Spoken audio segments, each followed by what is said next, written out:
Bonjour à tous et bienvenue à Catch Club. On se retrouve pour les résultats de Raw du 2 décembre 2019. Mais d'abord, une grosse news par rapport au nouveau projet dont je vous parlais avec Christophe Ajus. Donc il faut savoir que vendredi soir à 20h sur Catch Club, je vais poster le premier numéro du podcast de Christophe Ajus qui s'appellera La Cloche. Et donc j'aurai la chance de participer à ce podcast. En fait, je le fais en collaboration avec Christophe Ajus. Et donc lors de ce nouveau podcast, on va revenir sur les 20 ans de carrière de Christophe Ajus en tant que commentateur de la WCW et de la WWE. Donc pour ceux qui suivent Catch Club, ce sera un petit peu un mix d'anecdotes et de flashbacks. Car forcément, en fait, on va reparler de tous les grands moments qu'a vécu Christophe Ajus en tant que fan et en tant que commentateur. Donc on va parler de la WCW, mais on va également parler de la WWE depuis les années 90. Et donc Christophe pourra vous expliquer comment est-ce qu'il a vécu tous les grands moments de l'intérieur en tant que commentateur et employé de la WWE. Et ça nous permettra à tous de revivre les grands moments des 20 dernières années dans le monde du catch. C'est un projet sur lequel on travaille depuis plusieurs semaines avec Christophe, et donc pour info, vendredi soir lors du premier numéro, on va s'intéresser à Christophe Ajus avant qu'il devienne commentateur. Comment est-ce qu'il est tombé dans le monde du catch, comment est-ce qu'il est devenu fan, puis par la suite, comment est-ce qu'il est devenu commentateur sur RTL9. Donc surtout, n'oubliez pas, rendez-vous vendredi soir à 20h pour le premier numéro de La Cloche avec Christophe Ajus. Et donc c'est parti, on enchaîne avec les résultats de Raw. Le show a commencé avec Seth Rollins qui a fait son entrée, et il a mentionné en fait ce qu'il a dit la semaine dernière quand il a attaqué le roster et qu'il a dit qu'ils étaient tous pourris lors du Survivor Series. Mais Seth Rollins a dit en fait que s'il disait ça, ce n'était pas méchant, mais en fait ça vient du cœur, parce que la WWE pour lui c'est son travail mais c'est également sa vie.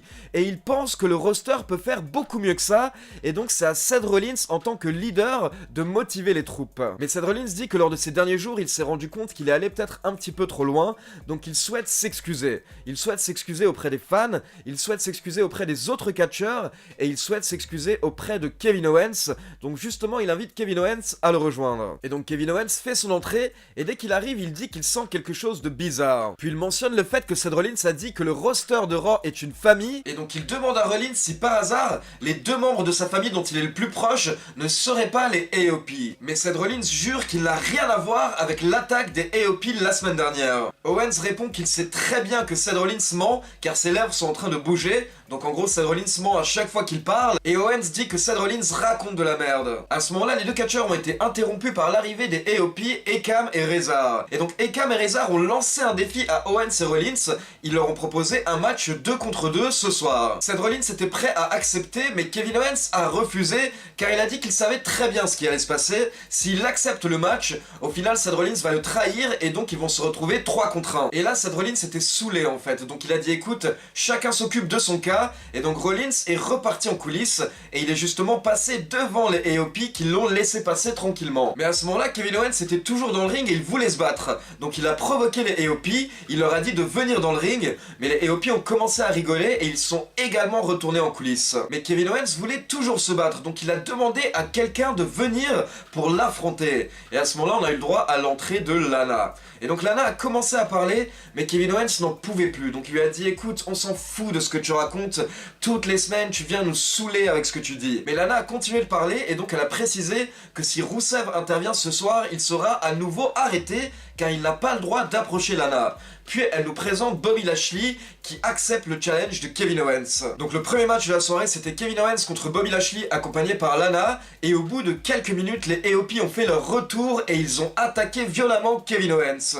Donc pendant ce temps Bobby Lashley et Lana se sont écartés, ils ont laissé les AOP faire ce qu'ils avaient à faire, et donc les AOP se sont acharnés sur Kevin Owens sur la rampe, puis ils l'ont tout simplement traîné jusqu'aux coulisses. Ensuite on retrouve Bobby Lashley et Lana dans le ring pour une interview, mais Rusev arrive à travers la foule et donc il attaque Bobby Lashley. Et il faut savoir pour info que quand Bobby Lashley avait fait son entrée pour son match, il était accompagné par 2 policiers qui étaient apparemment là pour protéger Lana et Lashley.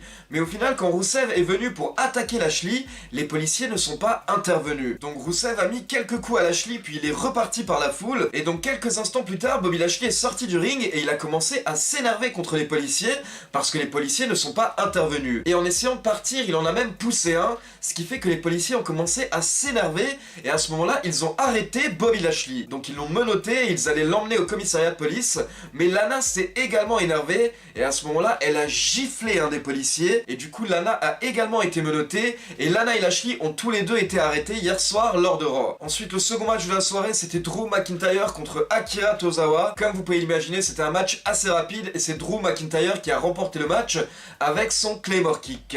Mais en fait, après le match, Drew McIntyre a pris le micro, et il a dit qu'il a un problème avec Randy Orton, donc il souhaite que Randy Orton le rejoigne dans le ring. Et à ce moment-là, il nous montre une vidéo de Raw la semaine dernière. Il y avait un match à 4 entre Ricochet, Rey Mysterio, Randy Orton et Drew McIntyre, et à un moment, en fait, Drew McIntyre et Randy Orton se sont mis de gros atémies, puis Randy Orton a aveuglé Drew McIntyre. Et donc apparemment, c'est à cause de ça que Drew McIntyre est énervé. Donc Randy Orton fait son entrée et il voit la vidéo et il dit quoi? C'est juste ça le problème que tu as avec moi? Donc Orton ne trouvait pas ça très important et il allait repartir. Mais McIntyre l'a retenu et il a commencé à se moquer de Randy Orton. Il a dit que ça l'énervait en fait de voir Randy Orton se balader comme s'il était le patron.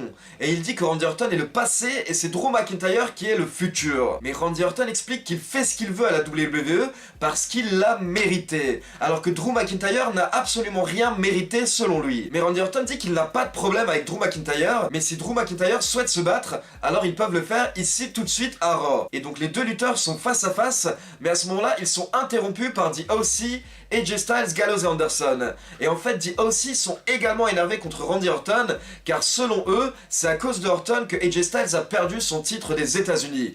Donc AJ Styles dit qu'il souhaite également affronter Orton ce soir. À ce moment-là, Drew McIntyre dit que ça ne le regarde pas, et donc il quitte le ring, il laisse The OC avec Randy Orton, et bien entendu The OC attaque Randy Orton, mais au final il est sauvé par Humberto Carrillo, Ricochet et Rey Mysterio. Ensuite, après ce segment, on peut voir deux pilotes de NASCAR qui sont au premier rang dans le public.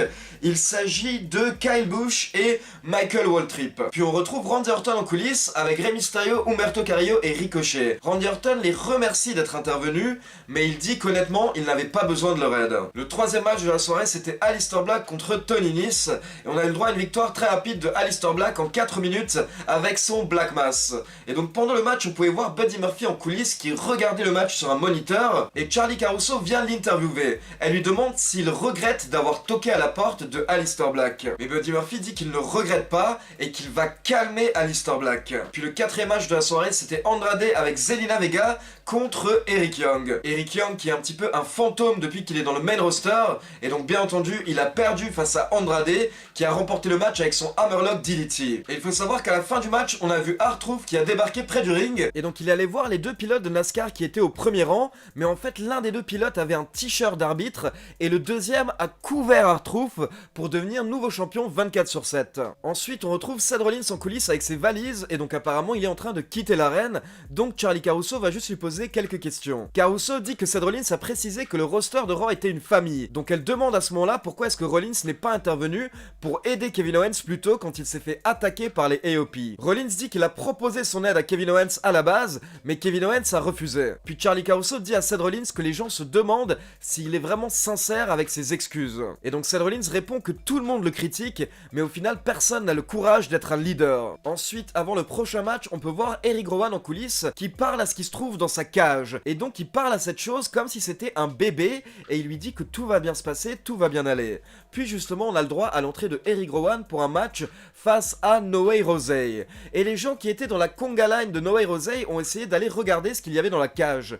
Mais bien entendu, Eric Rowan ne les a pas laissés et il les a attaqués, puis il a porté 2 fois son Iron Claw Slam à No Way Jose pour la victoire. Et donc on ne sait toujours pas ce qu'il y a dans la cage de Eric Rowan, donc ça aussi j'aimerais bien avoir votre avis dans les commentaires. Selon vous, qu'est-ce qu'il y a dans cette cage? On passe au 6ème match de la soirée avec les Kabuki Warriors, Asuka et Kairi Sane contre Charlotte Flair. Et donc les commentateurs disent que Charlotte Flair est vraiment très courageuse d'avoir accepté un match 2 contre 1. Et honnêtement, Flair s'est vraiment très bien battue, elle a tenu plus de 15 minutes face aux championnes par équipe de la WWE. Et d'ailleurs à la fin du match, elle portait son figure 8 sur Asuka. Mais à ce moment-là en fait, Scary Side en a profité pour porter son Insane Elbow sur Charlotte Flair pour la victoire. Donc vainqueur les Kabuki Warriors. Et d'ailleurs après le match on peut retrouver Charlotte Flair en coulisses et Charly Caruso lui demande si elle regrette d'avoir accepté ce match handicap, mais Charlotte Flair répond simplement que non. Puis on retrouve Carrillo, Rey Mysterio et Ricochet qui sont en train de se motiver pour le main event, car ces trois catcheurs vont affronter The OC dans le main event de Raw. Et donc justement on passe à ce main event 3 contre 3, donc forcément on a eu le droit à un très bon match avec ces catcheurs, et au final ce sont The OC qui ont remporté le match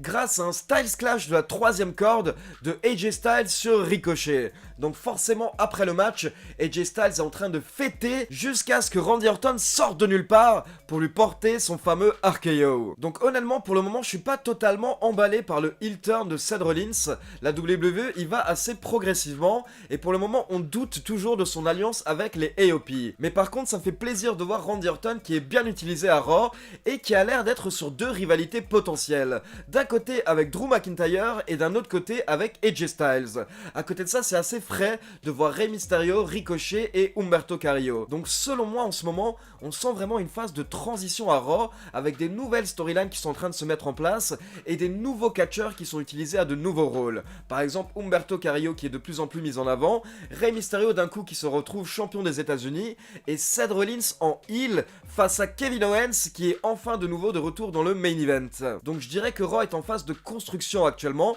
c'est en travaux en fait, et donc j'ai hâte de voir ce que ça va donner lors de ces prochaines semaines, et à mon avis en fait ça va vraiment commencer à partir dans tous les sens à partir de janvier, une fois qu'on sera sur la route de WrestleMania avec le Royal Rumble. Donc voilà, c'est tout pour les résultats de Raw. Comme d'habitude, n'hésitez pas à me dire ce que vous avez pensé de l'épisode dans les commentaires, et n'oubliez pas de liker la vidéo, de vous abonner à la chaîne et de cliquer sur la petite cloche pour être informé de la sortie des prochaines vidéos. Ciao tout le monde!